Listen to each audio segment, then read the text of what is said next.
One of the ways that some of us approach the idea of calling in life is we think about callings in life as opportunities to love our neighbors. And our neighbor consists of every single person in the world. It's everyone from our family members to the people who literally live next door to the people who are on the other side of the world and we may never ever meet. And yet, if we're called to love our neighbor, does that mean we're called to love every single person? We only have so many hours in the day. How would you possibly do that? It's not possible that a single individual could love every neighbor in the same kind of engaged way around the entire world. So how do you figure out which neighbors to love? Now, by the way, I'm talking about this idea of love your neighbor. I come from a distinctly Christian perspective, and this is a deeply Christian notion of calling and a vocation. We believe that at the core of our callings in life, it's to love God and to love our neighbors. And in fact, when we love our neighbors, we actually believe that it's God loving our neighbors through us. As one theologian, Martin Luther, talked about it, we are the masks of God, and God works through us to bring about good and blessing to other people, even through the most mundane and simplest of tasks. Like if I am serving coffee to someone at a restaurant, I am loving the neighbor by giving them the best cup of coffee I can and serving it to them with care and kindness. And I don't even have to be aware of the fact that I'm doing it.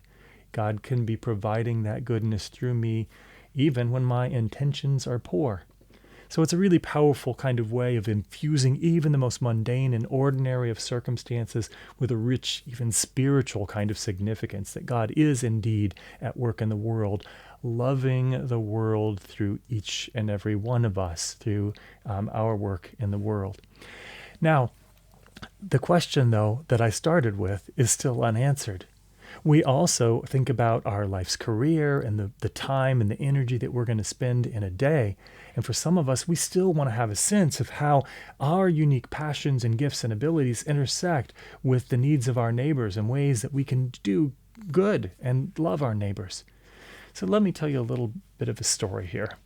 A number of years ago, there was a man who was grappling with this question of which neighbors to love in the world, knowing that he was called to love all of them, but where to devote his time and energy and how his gifts intersected with the needs in the world.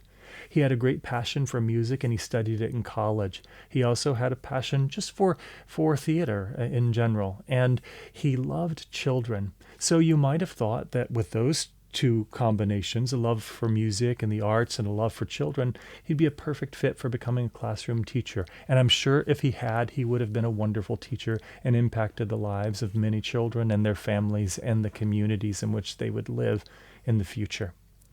Yet he also had another interest. He was intrigued by a new and developing technology of the day, but he was also disturbed by how it was being used or misused, as he defined it oftentimes. For him, that technology was the television that was finding its way into more and more homes, and he was disturbed about the programming directed at children that he thought was less than wholesome and less than positive. So what did he do? He took these different passions, his love for music and the arts, his love for children, and his intrigue with this new technology, and his concern about its abuse. He put it all together, and right in the center, you found his neighborhood, Mr. Rogers' neighborhood. That's how Fred Rogers did it. He looked at where his gifts and abilities intersected with a need and a problem and an opportunity in the world, and right in the center of that was an opportunity for him to love some wonderful neighbors. And perhaps you were one of them. Maybe you're too young to have watched that as a child. Maybe you remember it with fondness. Maybe you didn't like it. But there's no question that he had a significant impact. And that's one way that we can actually think about this. Now, coming from a Christian background, I do believe that prayer and wise counsel from other people, that's an important part of us figuring out where we'll devote our time and our energy in life.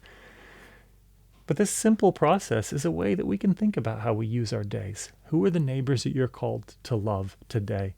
How do your gifts and abilities intersect with the opportunities around you today? And maybe, just maybe, you'll find your neighborhood right in the center. If you found this valuable, please click that like button below.